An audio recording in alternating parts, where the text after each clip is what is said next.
Vou pedir, minha irmã, para que você reflita aqui no telão, capítulo 2 do livro de Apocalipse. Nós vamos ler dos versículos 18 ao 29. E depois você pode tomar os seus assentos. Eu vou acompanhar com vocês aqui no telão. Apocalipse do 18 ao 29 diz assim: ao anjo da igreja. O anjo da igreja, gente, é a liderança, tá? Não é um anjo que tem asas aqui embaixo. Eu preciso explicar isso antes. Ao anjo da igreja em Tiatira, escreva: eis que diz o Filho de Deus, cujos olhos são como chama de fogo e os pés como bronze reluzente. Conheço as tuas obras, o seu amor, a sua fé, o seu serviço e a sua perseverança, e sei que você está fazendo mais agora do que no princípio.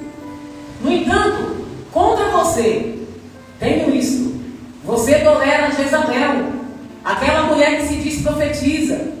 Com seus ensinos, ela induz os meus servos à imoralidade sexual e a comerem alimentos sacrificados aos ídolos. Dê-lhe tempo para que se arrependa, mas ela não quer se arrepender da sua imoralidade. Por isso, vou fazê-la adoecer e trarei grande sofrimento aos que cometem adultério com ela, caso não se arrependa das obras, volta lá, minha irmã, caso não se arrependa das obras incitadas por ela. Certamente ferirei de morte os filhos dessa mulher.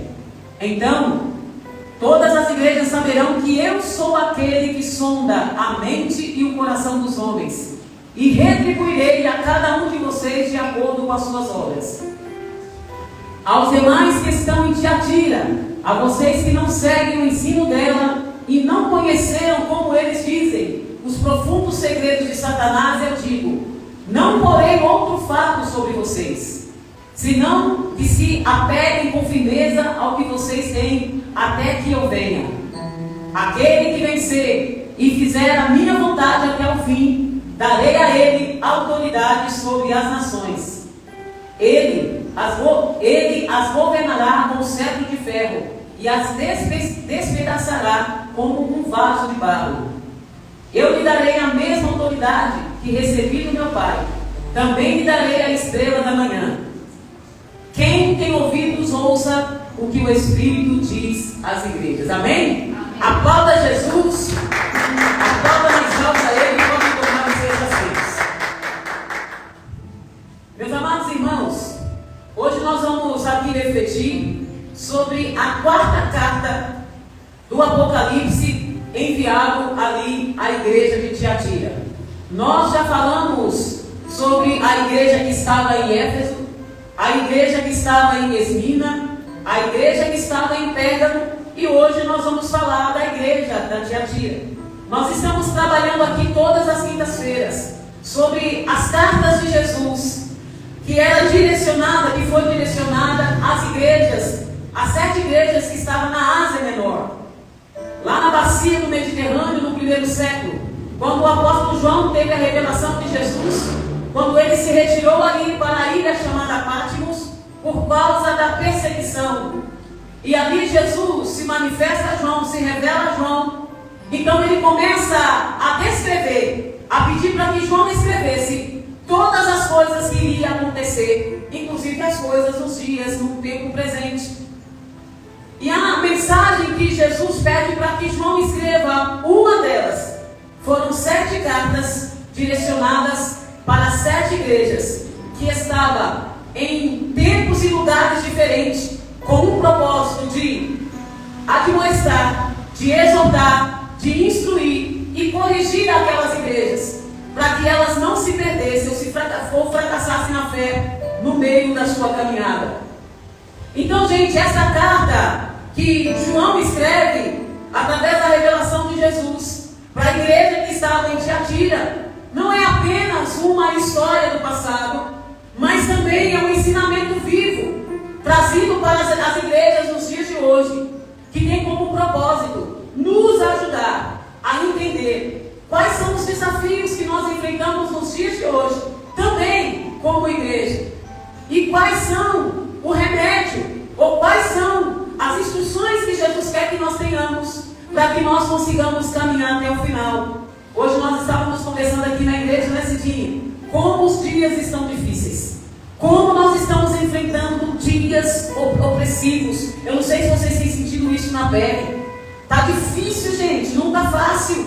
Servir a Deus nos dias de hoje tem que ser realmente através das instruções de Deus. Nós temos que estarmos verdadeiramente debaixo dessa graça, debaixo dessa palavra que nos fortalece, que nos levanta, que nos vivifica. Porque por nós mesmos, nós não teremos força, sozinhos, para seguir, para caminhar. Porque os dias são maus. E pasmem vocês, Jesus diz que ainda são os princípios de dores. Não é nem o início do que ainda está por vir. Por isso que João ele termina escrevendo: quem tem ouvidos, ouça o que o Espírito diz às igrejas. Porque aquele que perseverar até o fim, gente, é esse que Jesus promete que vai dar a coroa da vida. Só aqueles que permanecerem fiéis até o final. Então eu, nesse início de introdução, só para contextualizar vocês, Tiatira, gente, era uma cidade onde ali tinha igrejas, não apenas uma igreja. Haviam várias igrejas, assim como nós estamos aqui na cidade de São Bernardo, assim como existe a nossa nação, que é o Brasil. E em cada estado, ou em vários estados, existem várias igrejas que professam a fé em Jesus. Assim era, ou eram as igrejas que estavam na cidade de Tiatira. Tiatira era uma cidade conhecida pelo vasto comércio, principalmente pelos trabalhos manuais. Tiatira era um centro urbano muito parecido, hoje quem sabe, com a cidade da Grande São Paulo, com a cidade talvez localizada aqui em São Bernardo do Campo, onde existem várias indústrias, vários comércios, onde você pode identificar acerca de quaisquer produtos que você precisa consumir, que você precisa comprar. Assim era uma cidade rica, era uma cidade próspera. Embora a cidade de Tiatira não fosse uma cidade tão importante politicamente falando ou religiosamente falando, a sua posição como centro comercial, ela trouxe vários desafios espirituais para aqueles irmãos que estavam ali na igreja local ou nas igrejas locais. Por isso, gente, que a igreja que estava ali na cidade de Tiatira, e nós vamos ver isso nos primeiros versículos, coloca o versículo 18, era uma igreja muito ativa, muito parecida com muitas das igrejas que nós conhecemos hoje. Era uma igreja que foi desde o início, aqui no primeiro versículo, elogiada por Jesus. Jesus está elogiando essa igreja por suas vastas obras. Jesus está dizendo ao anjo da igreja, escreve, versículo de número 19: conheça as suas obras. Jesus está elogiando essa igreja. Ele começa fazendo um elogio. Eu conheço as suas obras, eu conheço o amor de vocês, eu conheço a fé de vocês, eu conheço o serviço de vocês e a perseverança. E eu sei que vocês estão fazendo muito mais agora do que vocês começaram lá atrás. Jesus, ele começa primeiro, antes de trazer o chicote, primeiro colocando os aspectos positivos dessa igreja. Por isso que é interessante, gente, nós identificarmos a voz de Deus. Porque antes de Deus nos corrigir, antes de Jesus nos exortar com uma palavra que nós precisamos também aprender e a praticar nas nossas vidas, como método de correção, ele primeiro começa apontando aquilo que tem que alegrar o coração dele. Por isso, tomem cuidado quando alguém que se dizem profeta chegar em vocês com uma profetada, vamos dizer assim, vamos colocar uma profecia para não ficar muito chato aqui para quem está pegando. Quando chegarem vocês dizendo que tem uma profecia para entregar a vocês, primeiro Jesus, ele sempre vai trazer um acalento para a sua alma, apresentando a vocês o que realmente está alegrando o coração dele. Assim como fez Jesus no versículo 19, olha, eu conheço a obra de vocês, eu conheço o amor de vocês, eu sei que vocês são uns crentes fiéis, eu sei que vocês são um crente que gosta de praticar os serviços da fé, vocês têm perseverado, eu sei o que vocês estão fazendo. E vocês estão fazendo muito mais do que antes. Vocês estão fazendo agora. Ou seja, era uma igreja ativa, gente. Era uma igreja acolhedora. Talvez um cenário parecido com a nossa igreja. Uma igreja que gostava de receber pessoa. Uma igreja do amor. Uma igreja que perseverava na doutrina, na fé, na comunhão. Era uma igreja que era perseverante. Porém, Jesus, ali já nos demais versículos, Jesus ele tinha algo contra essa igreja. interessante, gente, que em todas as cartas, eu não sei se vocês já chegaram a ler acerca das mensagens de Jesus às igrejas que estavam ali na Ásia. Para cada igreja, Jesus tinha vários elogios, mas cada igreja, pelo menos das 7 igrejas, 5 igrejas, Jesus tinha algumas advertências. Então, primeiro ele elogia. Então, Jesus agora ele trazia ali no versículo 20.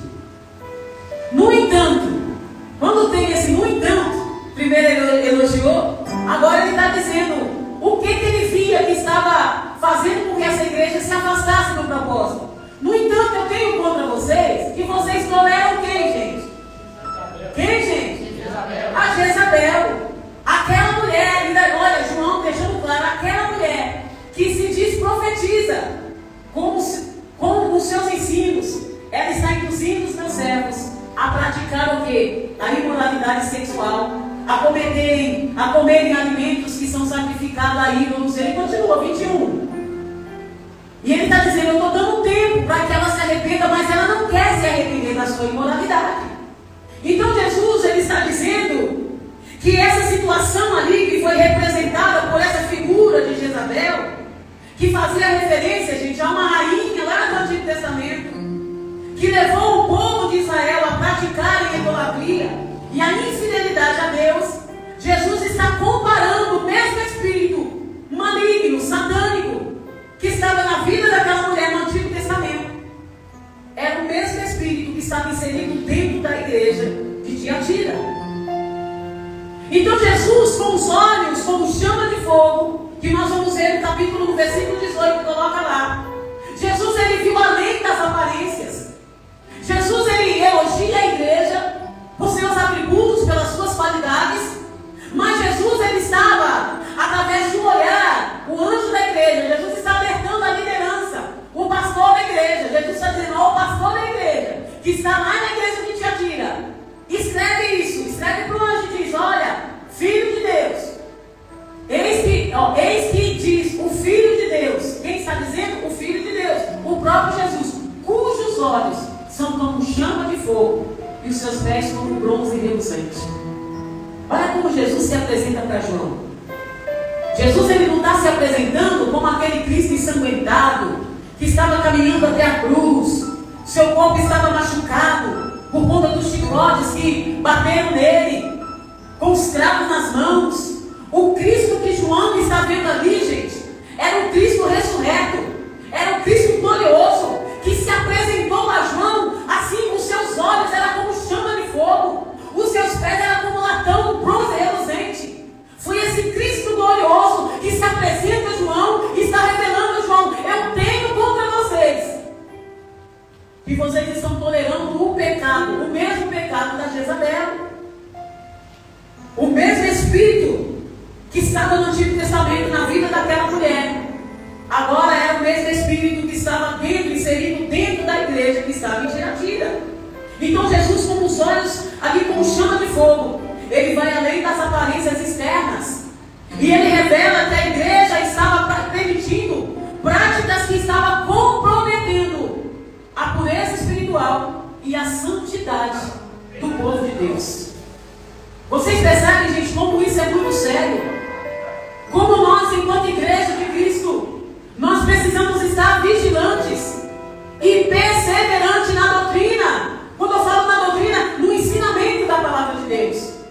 E nós estamos trabalhando aqui todos os domingos sobre os dons espirituais. E um dos dons que nós precisamos almejar e desejar, eu estou ensinando aqui, gente, é o dom do discernimento do Espírito. Nós precisamos discernir o que é de Deus e o que não é.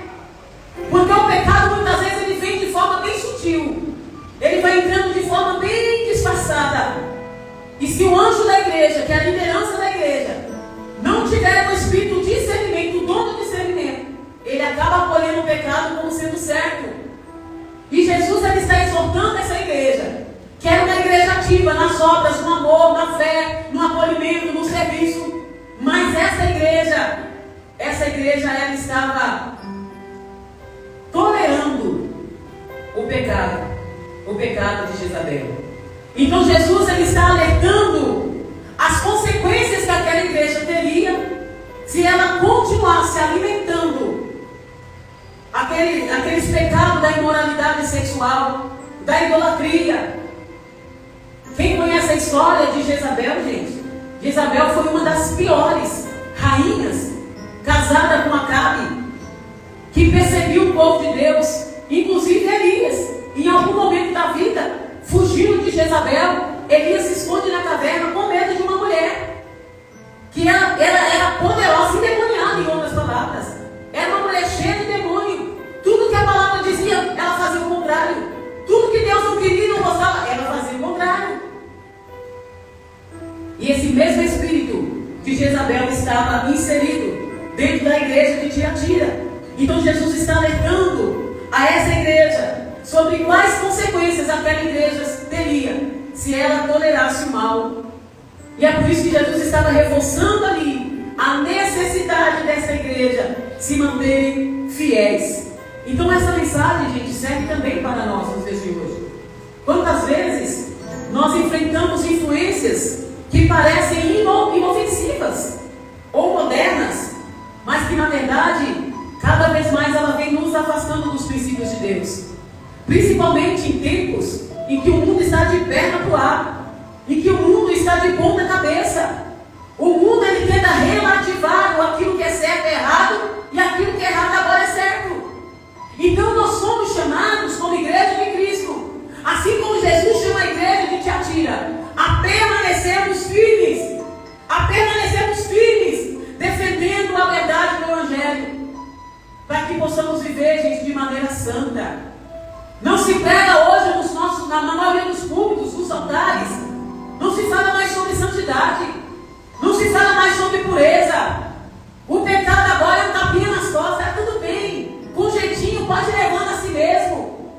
Era uma igreja amorosa, sim ou não? Sim. Era uma igreja que perseverava, sim ou não? Sim. Era uma igreja acolhedora, mas era uma igreja que acolhia o pecado, que encobria o pecado. Então, gente, o desafio nosso hoje é nós considerarmos, é observarmos as influências que vêm de forma gradativa, incutindo dentro das nossas vidas. E quando fala igreja, somos eu e você. Não é nas quatro paredes. Nós somos igreja de Cristo. Nós somos o templo vivo, o templo de Deus. Será que nós estamos alimentando ou incutindo alguns pecados e encobrindo debaixo do tapete? E muitas vezes a gente fala assim, mas o pastor não está vendo, a pastora não sabe. Versículo 18, olha só, versículo 18. Ao anjo da igreja de Tiatira escreve: eis o que diz o Filho de Deus, cujos olhos são como chama de fogo. Ele vai lá onde os nossos olhos, onde os olhos da liderança não vai. Ele enxerga, gente, até a divisão da alma ali, da medula. Ele consegue ver lá no íntegro, no âmago da nossa alma. Ele discerne os nossos pensamentos. Ele vai lá nos nossos rins, nas nossas medulas, nos nossos corações. Ele vai lá dentro de cada um dos nossos órgãos. E ele consegue identificar tudo que eu e você somos e pensamos. Esse Deus aqui, ó, esse Jesus que tem como olhos de chama. Então esse é o desafio. E por isso, gente, que nessa introdução, que o Senhor nos ajude a entender essa mensagem e a cada dia mais renovar o nosso compromisso com Cristo. Porque o Senhor ele tem nos chamado para sermos uma igreja forte. Sim ou não, gente? Sim. Uma igreja vitoriosa, uma igreja dedicada e uma igreja disposta a resistir o pecado. Talvez se nessa quinta-feira nós tivéssemos aqui na nossa programação um culto de campanhas para abrir portas, para a chave do carro, para a chave da casa nova, talvez faltaria cadeiras. Mas nós estamos aqui num culto de propósitos. Quais são os propósitos? Ou quais são os planos de Deus para nossas vidas?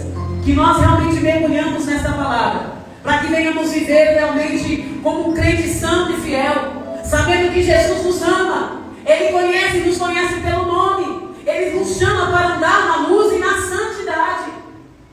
Então, meus irmãos, hoje nós vamos aprender aqui como Jesus avaliou a igreja de Tiatira, trazendo os pontos positivos e quais os problemas que ela causou e as advertências que Jesus aplica a essa igreja. E que essas lições que Jesus trouxe para a igreja de Tiatira, que você venha abrir o seu coração e receber isso como algo afável, como algo valioso, como joia preciosa, que é muito mais importante do que uma chave da casa própria. Embora isso seja importante, mas é algo momentâneo. Mas o que Jesus quer nos ensinar através dessa igreja é o que realmente vai nos conduzir para toda a eternidade.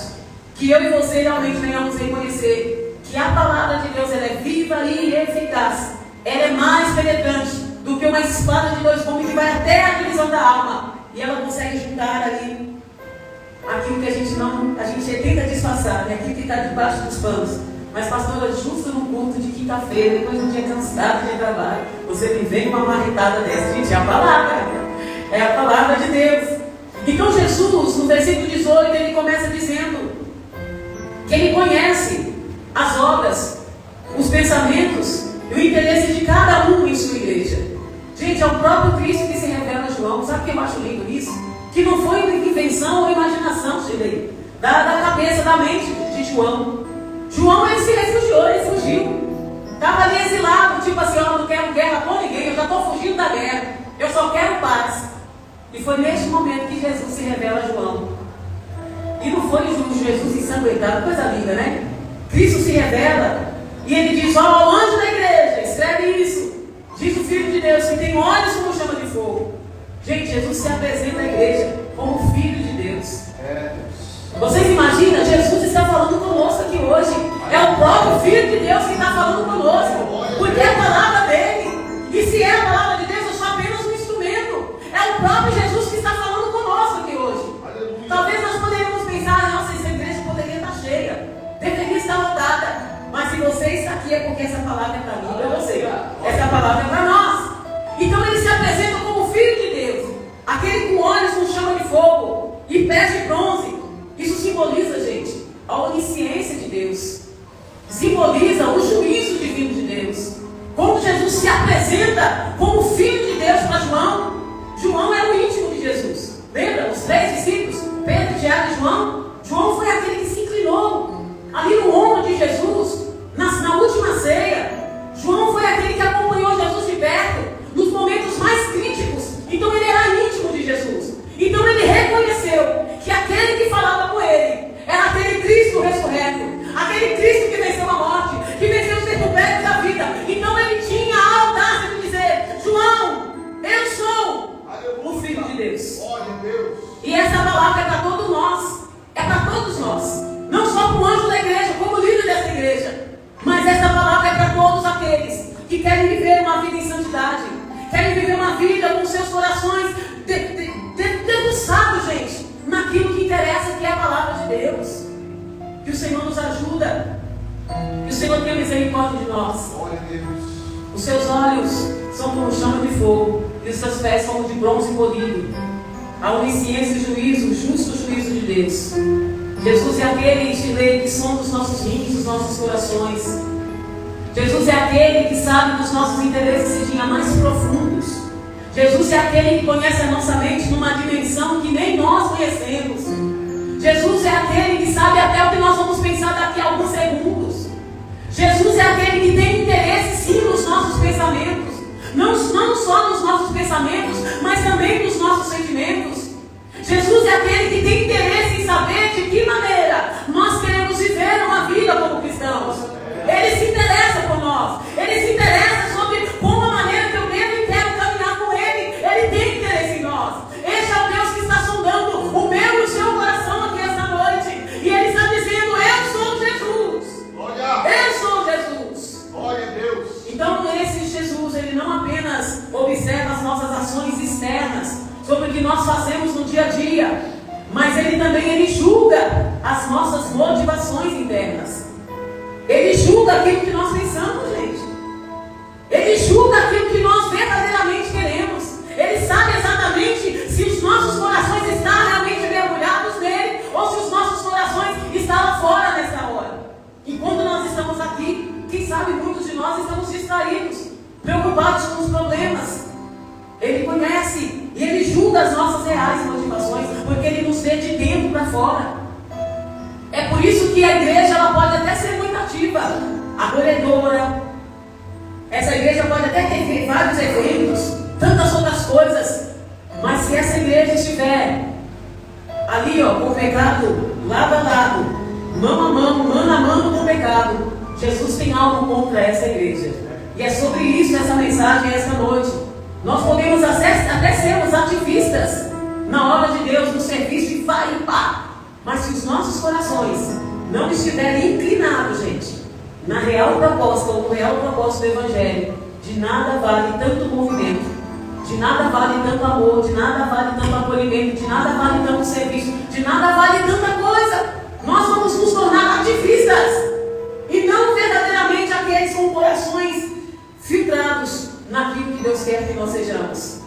Então os olhos de Jesus são como chamas de fogo. Então Jesus ele enxerga, ele vai além das aparências. Quantas vezes externamente a gente até bonitinho bem vestido, né?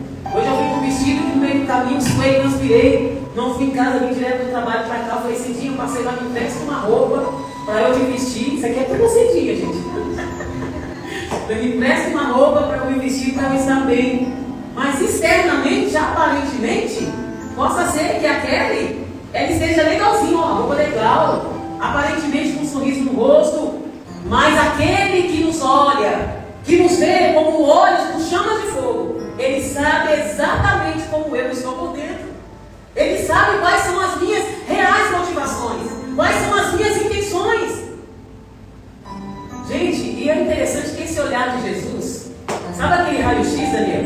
Aquele raio-x assim, ó, que consegue enxergar o que está lá dentro.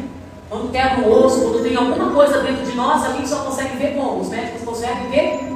É um raio-x ou pede uma tomografia, porque dá para ver tudo. Dá para ver cada órgão, se tem alguma fissura, se tem alguma coisa fora do lugar. E esse é o olhar que Jesus está fazendo para a igreja de Tiatira. E esse é o olhar que Jesus está fazendo para a igreja aqui na comunidade Cristãs hoje.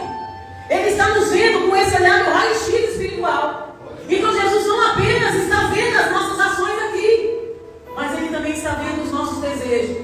E o que está por trás de cada um dos nossos desejos. Então nós precisamos, gente, cultivar uma vida íntegra, sabendo que todas as coisas estão nuas e patentes aos olhos daquele que tem um radar, literalmente, sobre tudo em nós, na nossa mente, nos nossos corações, nas nossas emoções e principalmente no nosso comportamento. Até porque a gente externaliza, nem sei falar essa palavra, a gente nossa, não sai. A gente coloca para fora, vamos falar assim, a gente se comporta de acordo com o que tem dentro. Na maioria das vezes a gente se comporta com o que tem dentro. Então se você é uma pessoa, por exemplo, motivada por Jesus, você vai se comportar sempre ali no caminho da fé. Está sempre buscando por Ele. Você quer mais dele. Você quer estar junto. Você quer orar mais. Você quer se alimentar mais da palavra. Agora, quando é só aparência, você fica por um tempo no movimento, mas de repente, cadê o fulano? Cadê a fulana? Era só aparência. As suas motivações, os seus desejos eram outros. E falando sobre isso, o apóstolo Pedro ele experimentou isso de Jesus. Quem lembra do contexto de Pedro? Quando Pedro negou Jesus, gente, por 3 vezes. Quando Jesus fitou nos seus olhos, Luciano, em Pedro entendeu. Porque Jesus estava fazendo verdadeiramente ali um raio-x de Pedro. De dentro para fora. Pedro, tu me amas? Por que Jesus perguntou depois? Pedro, tu me amas? Porque naquele momento que Jesus negou a Pedro, e Jesus olha para Pedro, o olhar de Jesus falou tudo que Pedro precisou entender. Jesus não precisou esboçar nenhuma palavra. O olhar de Jesus fez esse raio-x, esse panorama do que realmente estava dentro de Pedro. Pedro só foi ter um encontro genuíno com Jesus naquele dia. Quando Jesus aparece lá, Pedro estava tentando pescar. E olha que Pedro era conhecedor, hein? Conhecia o mar, conhecia tudo. Mas naquele dia Pedro não conseguia pescar nada. Foi necessário Jesus nos gritar de longe: ei, lança para a direita! Oh! Pedro entendeu a voz de Jesus. Nós só conseguimos verdadeiramente, gente, ter intimidade com Deus quando nós nos nutrimos dele. Quando verdadeiramente a gente permite Jesus olhar, fazer esse raio-x dentro de nós e mudar, trazer essa transformação que nós precisamos, mudar o nosso caráter, para que vivamos uma vida em santidade, uma Então esse Jesus que nos sonda e que nos conhece, Ele sabe, conforme diz o Salmo 139, dos versículos 1 a 2, sonda-me, Senhor, e me conhece. O Senhor sabe quando eu me assento, quando eu me levanto. O Senhor sabe quando de longe. O Senhor percebe os meus pensamentos. Esse é o Deus que nos escondinha aqui essa noite, os nossos corações. É esse Jesus, gente, que assim como uma câmera de segurança, que grava tudo, esse é o olhar de Cristo, que capta até os segredos lá no nosso coração. Sabe aqueles desejos ilícitos? Sabe aqueles pensamentos mais macabros que nós temos? Sabe aquele ódio, aquele desejo de matar alguém, aquela raiva, está tudo lá. Ele está captando tudo, ele está capturando tudo. É por isso que essa mensagem é pesada. Essa mensagem é difícil mesmo a gente engolir.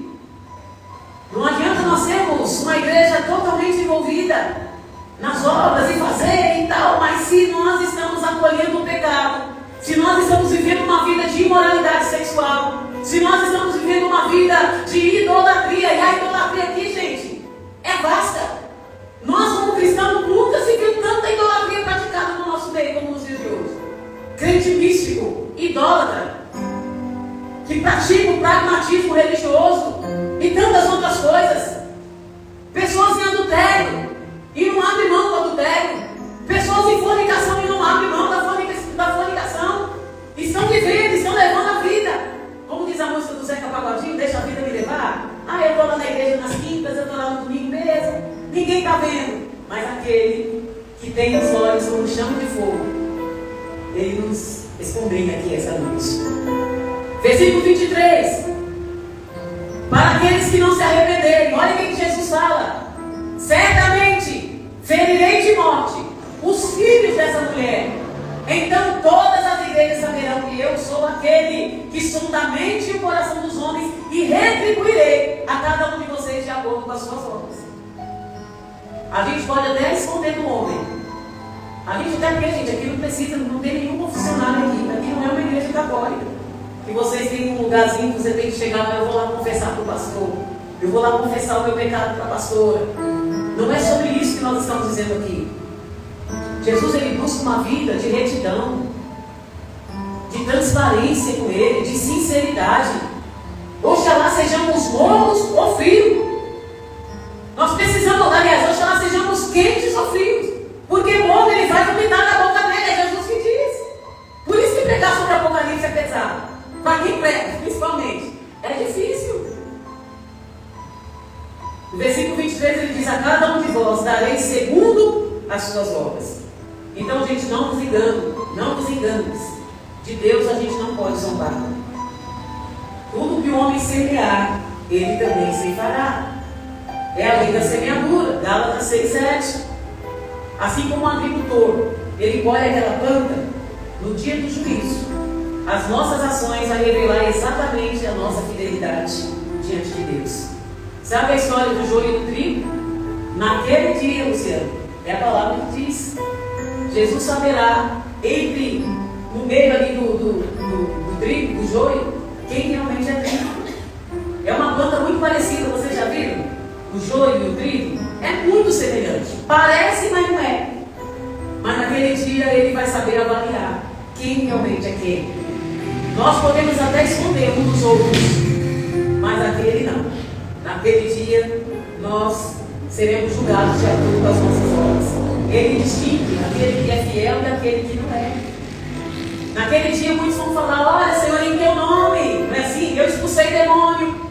Em teu nome eu falei em línguas. Em teu nome eu profetizei. Mas qual será a mensagem de Jesus que todos nós conhecemos? Apartai-vos de mim, maldito, que eu não vos conheço. Gente, é duro. Me dá até arrepio. Meu Deus, eu não quero ouvir isso não. Que Deus tenha misericórdia de nós. Mas, Senhor, eu estava lavando as quintas. Mas eu tenho contra você. Jesus está falando, vocês toleram a Jezabel, o espírito de Jezabel, o pecado da sexualidade, o pecado da imoralidade sexual, a idolatria. Vocês toleram. Vocês praticam. Vocês não querem deixar. Mas Jesus, em teu nome eu profetizei, quantas almas eu ganhei. Mas você viveu uma vida em pecado. Você não quis se santificar. Gente, é complicado. eu conheço as tuas obras, o teu amor, o teu serviço, eu conheço a tua fé, a tua paciência, mas eu tenho contra ti, que vocês toleram o pecado daquela mulher. Jesus está falando daquela mulher de Isabel. Essa mulher foi um desastre para o povo de Israel. E o final dela, gente, foi terrível. Foi terrível. Agora, quando nós olhamos o contexto desse espírito de Jezabel, nós podemos trazer aqui, gente, uma perspectiva contemporânea muito parecida ou relevante que a gente precisa entender. O espírito de Jezabel é uma representação de rebeldia, de manipulação e corrupção. Embora ela tenha origem em uma figura histórica lá no Antigo Testamento, Jesus ele está resgatando para essa igreja, para Jesus explicar o que aquela igreja estava encobrindo, que era o pecado. Ele trouxe um discurso da prática dessa mulher, que levou o povo, gente, a padecer e a perecer, e a não entrar, sabe, nas bênçãos de Deus, por conta do pecado. Vocês sabem por que muitas vezes as nossas vidas estão paralisadas, estagnadas em diversas áreas, na área profissional, na área sentimental? É porque nós não abrimos mão daquele pecado oculto. É porque a gente não quer abrir mão de viver uma vida de pureza em Deus. É porque a gente não abre mão de viver uma vida em santidade. Então essa figura histórica aqui da Jezabel é a manifestação nos dias de hoje. São as mesmas atitudes e práticas que vêm contra os princípios e os propósitos do Evangelho. É um espírito maligno que vem entrando de forma sutil dentro das igrejas, apresenta uma forma até que bonitinha. Ai, que bonitinho, e muitas vezes vem com um discurso mais moderno. É relativo. Isso é pecado? Depende. O pecado hoje em dia, gente, depende. O santo virou profano e o profano virou santo. A inversão de valores está comprometendo a igreja a avançar, a igreja de Cristo a evoluir, por conta dos pecados ocultos. E eu vou trazer aqui para vocês alguns exemplos, para que fique mais claro. Que tipo de moralidade sexual que Jesus está falando ali? A igreja de Tiatira, que estava comprometendo aquela igreja ativa em entrar no reino, em viver realmente para Deus. Que tipo de idolatria aquela igreja estava cometendo? Hoje nós estamos vivendo o quê? O Evangelho sem cruz, sim ou não? Tolerância ao pecado em nome da tal da inclusão. Não. Jesus te ama do jeito que você é. Não é assim que a gente ouve? Se Jesus nos amasse, gente, do jeito que nós somos, para que ele morreria na cruz? Jesus nos aceita como somos, mas ele não nos quer como nós estamos. É por isso que é o Evangelho de confronto, que vai contra os valores que eu acredito ser verdadeiros, que vai de contra o Evangelho genuíno de Jesus. Então algumas igrejas, por exemplo, evitam pregar sobre pecado e arrependimento, porque pode afugentar os membros e eles não voltarem mais.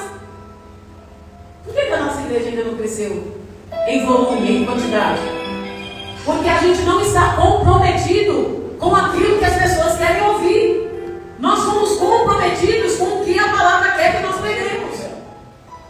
E, gente, aconteça o que acontecer, ainda que tenhamos que fechar essas portas um dia, que Deus tenha misericórdia de nós não negociamos a palavra de Deus. Vai estar conosco quem realmente quer ser crente de verdade, porque nós não negociamos a palavra. Muitas igrejas têm medo, elas preferem optar por mensagem mais coach. Sabe aquelas mensagens que aguça o ego do homem, que dá um tapinha nas costas e fala: isso é um pecado? Depende. É relativo. O relativismo estava tomando conta da igreja. Era uma igreja ativa, amorosa, mas era uma igreja que depende. Mensagem coach, que aguça o ego do crente, sem confronto, sem mudança de caráter, sem perspectiva de frutos. Talvez era uma igreja que pulava até de um pessoal, cheia de Deus, uau! Mas era uma igreja que não confrontava o povo em produzir fruto. Porque se a nossa vida, a gente não produzir fruto, eu já preguei sobre isso aqui, do que vale ser crente? Se a minha vida não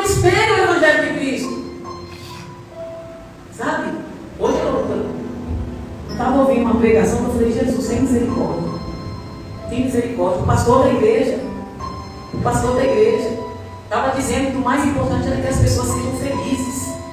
Não importa como, o importante é que você seja feliz, porque Deus quer que você seja feliz. E o contexto totalmente, gente, desprogramado do que a palavra diz.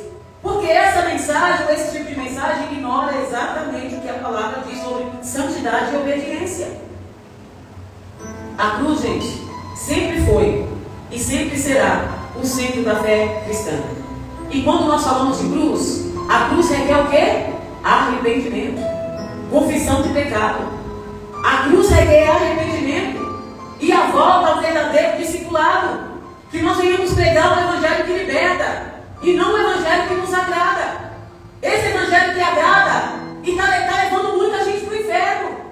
Mas naquele dia o anjo da igreja, que a mensagem é para o anjo da igreja, por isso que a liderança tem que pregar esse tipo de sermão aqui. É a gente, essa batata está na nossa mão, pastor da igreja, está na nossa mão.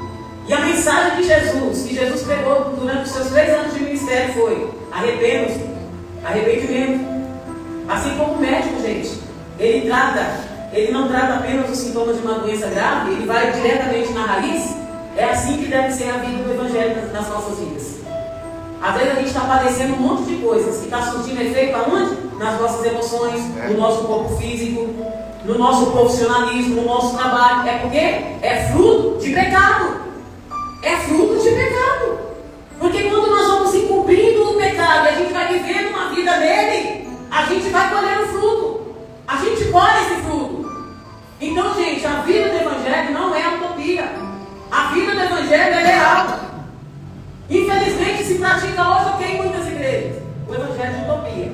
Mensagens centradas em autoestima, realização pessoal, né? Substitui o chamado de Jesus ao arrependimento para os cristãos viverem no egocentrismo. E é isso. Outra coisa que nós podemos identificar sobre o que é o pecado, trazendo para os dias de hoje, os tipos de sincretismo religioso. Quem sabe o que é sincretismo religioso, gente? Quem sabe o que é o sincretismo?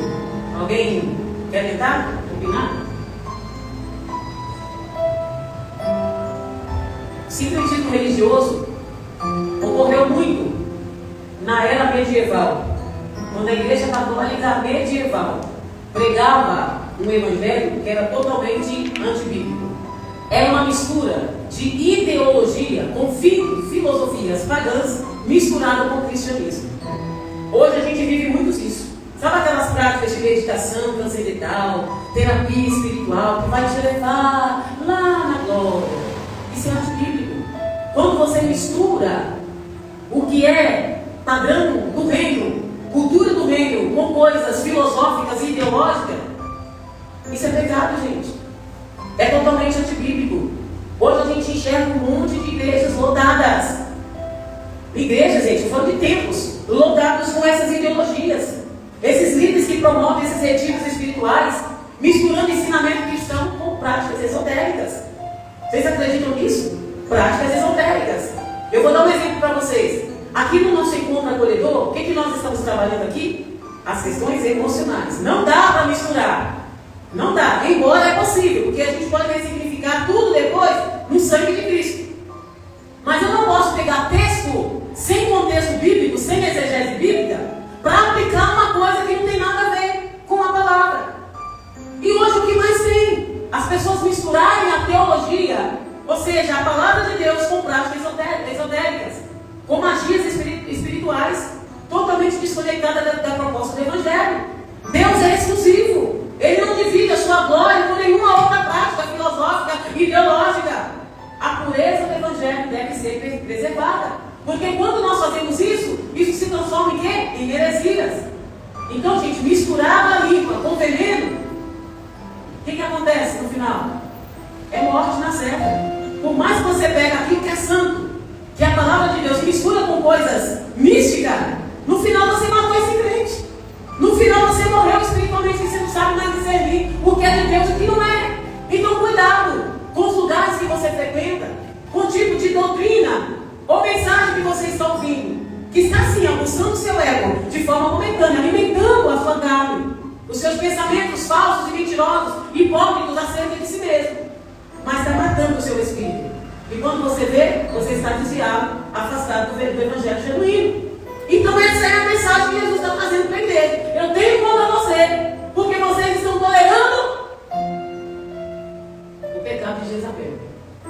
E o pecado de Jezabel era tudo isso, era isso que ela praticava. Ela desviava com as falsas doutrinas o povo de Deus, o ensinamento de Deus trazia. Deus usava o profeta para falar e ia lá, distorcia tudo. E hoje tem um monte de Jezabel, o espírito de Jezabel, espalhado em tantos lugares. E nós estamos alimentando tudo isso. Não é de Deus. Olha, eu fui lá, e olha, eu fui uma outra dimensão. E aí o líder, o pastor, ele mandou eu fazer isso. Gente, práticas esotéricas, místicas. Isso é sincretismo religioso. Então aprendam isso. O sincretismo é quando você mistura aquilo que é santo com coisas filosóficas, ideologias mundanas, pagãs, espíritas, espiritismo. Quando você faz essa mistureba toda achando que é de Deus, não é. Então tome cuidado. Isso a gente chama de relativismo. Sabe a ideia de que todas as religiões levam a Deus? Aí eu tenho lá, o importante é que Jesus está lá. E quem disse que Jesus está em todos os lugares, gente? Um tempo atrás eu ouvi isso. Eu vou na igreja X porque Jesus está lá. Jesus está lá na porta querendo entrar, mas não tem lugar para ele. Porque o lugar está ocupado com tantas outras coisas. Então tomem cuidado. Nem todas as religiões levam a Deus. Só existe um caminho. Jesus diz, eu sou o caminho. Então neste caminho não tem nenhuma mistura. É o caminho reto, nem direita nem esquerda. É o caminho reto. Então se tiver mistura, fuja disso. Amém, gente? Amém. Outra coisa que nós vivemos hoje aí. Quem pode dizer? O materialismo acima da obediência a Deus. Hoje tem igreja até para... Você quer ser próspero? Vem para cá. Você quer ter casa própria? Vem para cá, nós vamos fazer umas campanhas, né? Vamos caminhar no saudoso, vai ter óleo ungido, vai ter uma rosa espalhada, e aí você vai prosperar. Então tem igreja para esse tipo de coisa também. Então a busca por riquezas materiais é vista como um sinal de espiritualidade. As grandes ofertas, né, que são incentivadas com promessas de vitórias financeiras, é o que aguça o ego do povo, é o que chama a atenção das pessoas hoje. Se alguém, né, que frequenta esse tipo de igreja olhar para cá e falar, essa igreja está vazia, então Deus não está lá. É assim que as pessoas nos enxergam. Não é que Deus não está aqui, é que as pessoas não querem Deus, o evangelho desse Deus que nós pegamos aqui. Elas querem ouvir essa mensagem que desvirtuam ela para um outro caminho. Então essas igrejas que garantem riqueza, gente, em troca de contribuições, fujam delas. E aí tem a campanha, né? Olha, vem aqui 10 pessoas com R$1.000. Eu quero aqui na frente 30 com não sei quantos R$1.000. Aí uma igreja bíblica como essa, todo mês a gente tem que ficar contando moeda porque os crentes não dizimam e não ofertam numa igreja séria. Gente, os valores estão invertidos. Que evangelho que nós queremos ouvir? Que tipo de mensagem verdadeiramente nós queremos? Uma igreja de barganha? Que com o suor do seu trabalho você na luta, corre e batalha para você deixar nos pés de homens avarentos que pregam o evangelho que não é evangelho. Enquanto uma igreja séria está aqui descabelando para conseguir pagar pelo menos o aluguel. E cadê o povo? Não chega junto, por quê? É uma igreja séria, porque a gente não está aqui barganhando com vocês. Trago aqui o dízimo e oferta para vocês em casa própria. Nós vamos subir no monte para orar para... A gente não precisa barganhar. A palavra por si mesma, ela é pregada e ela é aplicada na vida de todos nós. E aí depende de cada um de nós, como nós vamos absorver isso. Então a verdadeira piedade, gente, ela não é medida pelo que nós temos, mas a verdadeira piedade é medida pelo contentamento em Deus, não de posses materiais. O nosso tesouro deve estar no céu e consequentemente as bênçãos de Deus irão sobre nós. Então construir uma casa na areia pode parecer mais fácil, mas ela vai desmoronar na tempestade. Quando você constrói a sua casa em coisas espiritualmente fora de projeto e propósito de Deus, quando vier uma tempestade, você não vai ter estrutura para ficar de pé. O evangelho não. Quando você, sabe aquele tutano? É o tutano que fala, né? Quando você come aquilo ali, você fica forte. Quando vem a doença que te segura, é aquela comida forte que você comeu. Assim é a nossa vida espiritual. Quando vier a tempestade, quando vier as más notícias, quando vier os problemas, você está de pé, porque você foi estruturado na verdadeira mensagem do evangelho. Então eu sempre falo, gente, Jesus batia. No primeiro momento aquilo amargava como fel, mas depois ficava doce como mel. É assim a nossa vida de evangelho. Outras coisas, a relativação da verdade. Práticas antes condenadas hoje em dia é tudo natural. Os líderes que interpretam a Bíblia para comportamentos imorais, eles darão conta diante de Deus. Se eu ver você, se o pastor Leonardo vê você praticando alguma coisa que está fora do propósito, com muito respeito, é claro, se você quiser também conselho, com orientação, nós daremos. Mas se vocês não quiserem, aí nós lavamos as nossas mãos. É isso que a palavra de Deus nos instrui. Porque muitas vezes a gente não quer, né? O líder que está ali, olha, chamando sua atenção com amor, sempre com respeito, porque tem um carinho e cuidado pelas vossas vidas. Porque foi para isso que Deus nos chamou. Mas se você também não quiser, a gente respeita. Até porque a liderança, a gente não tem o direito de determinar como vocês têm que andar. O que nós temos que fazer é que é o que nós fazemos. Nós pregamos a palavra de Deus. Agora cabe a cada um aplicar ou não. Amém? Então o chamado de Deus à santidade é imutável. Doa quem doer. Faça sol ou faça chuva, nós iremos pegar a palavra que vai nos levar para o céu. Então seja santo porque Deus é santo. Amém? Tantas outras coisas. Entretenimento no lugar da verdadeira adoração. Gente, eu já fui em lugares que parecia show. Eu olhava, mas cadê Jesus ali? Não que a gente seja os crentes quadrados, não é isso. Mas no lugar, os cultos se tornavam shows, onde o foco estava em entreter as pessoas e não em adoração ao verdadeiro Deus. Eu não sei se vocês já participaram de shows assim. Não, isso aqui é uma ação profética. Mas cadê Jesus? Cadê a adoração? Era o homem do centro, ele trazia a arca, ele leva a arca, traz o objeto. Mas cadê Jesus? Tudo isso vai entreter as pessoas. Ah não, pastor, se a gente não fizer isso, o povo não vem do mundo. Como eu disse a vocês, se tivesse um show aqui hoje, vamos trazer um cantor, né? Famoso, aí a gente trouxe o Luciano para cantar. Vamos trazer um pregador famoso, aí vem eu pregar. Se tivesse um famoso, que estaria cheio, porque muitas vezes a proposta é entretenimento. Para trazer as pessoas, para ter volume, para mostrar. Gente, Deus tem misericórdia de nós. Fiquem de pé. A hora já foi.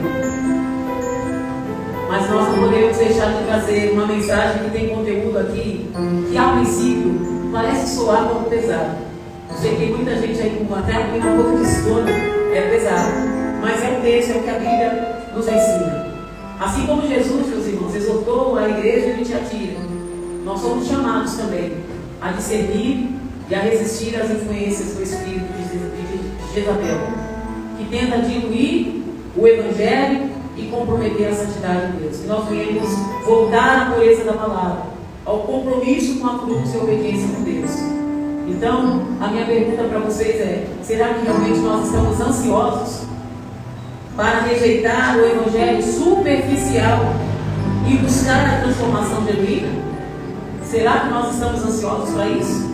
Para viver ou mergulhar no Evangelho verdadeiro, de verdade, gente? E não esse evangelho, sabe esse evangelho superficial?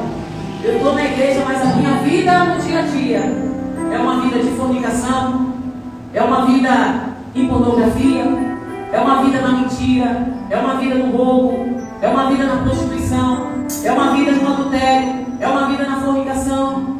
Que evangelho nós queremos viver? Eu tenho contra vocês que vocês toleram o espírito de Jezabel. Essa é a palavra de exortação, de instrução para Jesus aqui. Eu tenho a favor que vocês sim são uma igreja ativa. Vocês são um povo que pratica o amor, que acolhe, que coisa linda. Perseverem assim. Continuem assim, Jesus está dizendo. Vocês estão fazendo muito mais do que vocês fizeram no início. Mas eu tenho uma coisa, olha, vocês precisam viver uma vida de pureza, de santidade, abrir mão do pecado oculto e voltar-se para mim para que eu possa me voltar para vocês.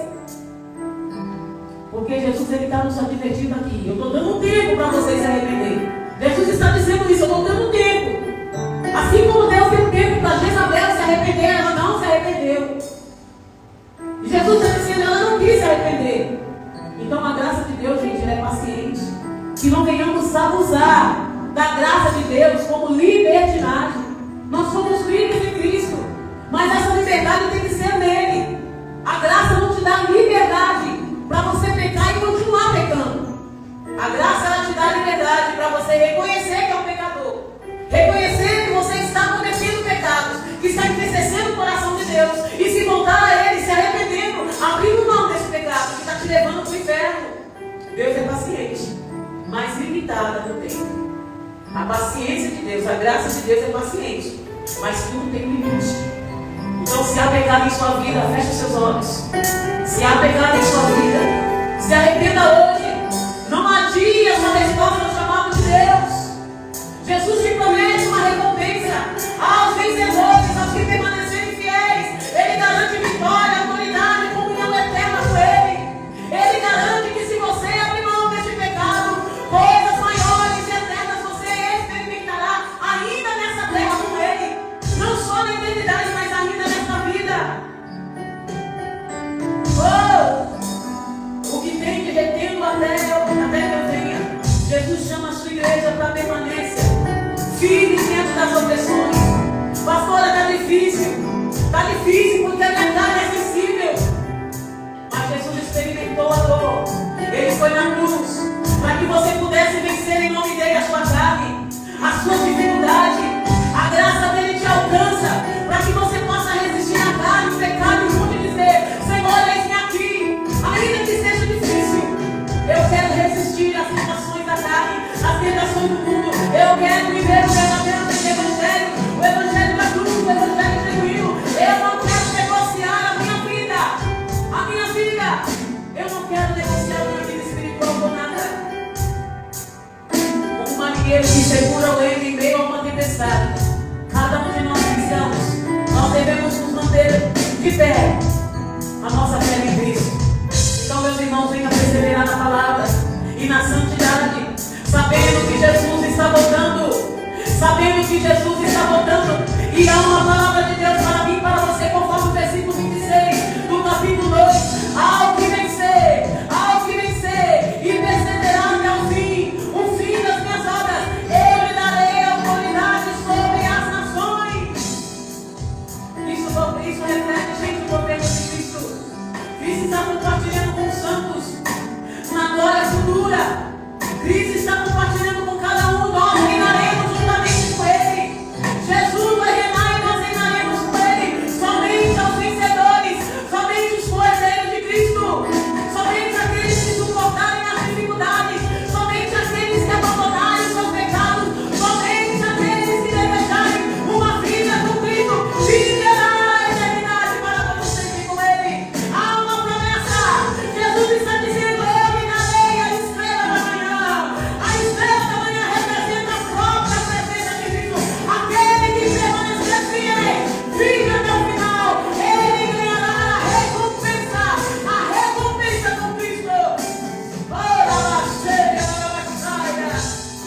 Assim como amanhã traz esperança, após uma longa noite, Jesus é a garantia de um novo tempo, de novos recomeços. E esses recomeços eternos para esta vida, não apenas para a vida eterna, começa agora. A cultura do reino, meus irmãos, precisa estar inserida aqui e agora. Então, quem viver esta vida em Cristo, a vida do verdadeiro evangelho, o evangelho sem barganha, sem mistura, sem mácula, sem mancha, o Senhor nos chama para esse grande propósito. Então, você precisa examinar sua vida. Sua fé e amor estão crescendo gradativamente? Você tem tolerado o pecado em sua vida ou em sua igreja? Você está firme na expectativa da recompensa eterna? Como está a sua vida hoje? Que nós possamos responder como fiéis em dia a dia, nos mantendo firmes, com esperança ao retorno glorioso do nosso Senhor. E Jesus finaliza dizendo: quem tem ouvidos, ouça o que o Espírito diz às igrejas. Eu quero agora orar pela sua vida, continue com seus olhos fechados. Quem sabe você entrou aqui hoje com sentimento de frustração, de derrota, com sentimento de decepção. Quem sabe você está vivendo uma vida fracassada. Quem sabe você está vivendo uma vida sem sucesso em tantas áreas. Nas áreas sentimentais, na área profissional. Quem sabe até mesmo com a sua família. Quem sabe a sua vida ela está nesse pedaço, gente. Quem sabe você está vivendo dias de terror. Quem sabe a sua vida está de perna pro ar. Talvez a sua vida está de ponta cabeça. Mas Jesus te trouxe aqui hoje para dizer: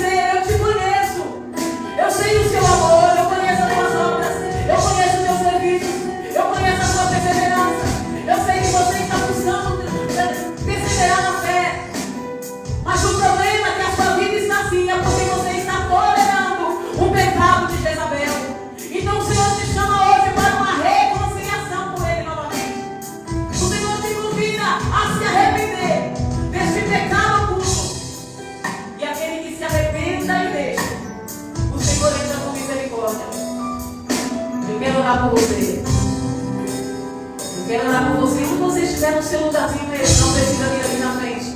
Você que tem lutado contra o pecado que para você não está sendo fácil. Você que tem lutado para deixar alguns vícios. Você que tem lutado para abandonar situações pecaminosas na sua vida que só você e Deus sabe. E aqui não é um julgamento. Mas o Senhor te trouxe aqui para que você realmente recomece com Ele. E creia, meu irmão, creia, minha irmã. O Senhor é tudo aquilo que você precisa.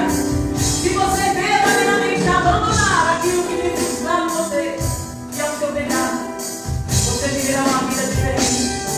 Mas no nome de Jesus, aqui está o meu povo. A palavra foi ministrada aqui essa noite. E nós entendemos qual é o propósito do Senhor para todos nós. Então eu quero te pedir, Pai, perdoa os nossos pecados. Aqueles pecados ocultos que muitas vezes nós nem nós conseguimos entender e perceber de onde vem. Mas está enraizado lá nos nossos corações. No nome de Jesus agora. Meu Deus, nos perdoa. Nos liberta, Pai, de tudo aquilo que nos afasta do Senhor. De tudo aquilo que infringe a lei,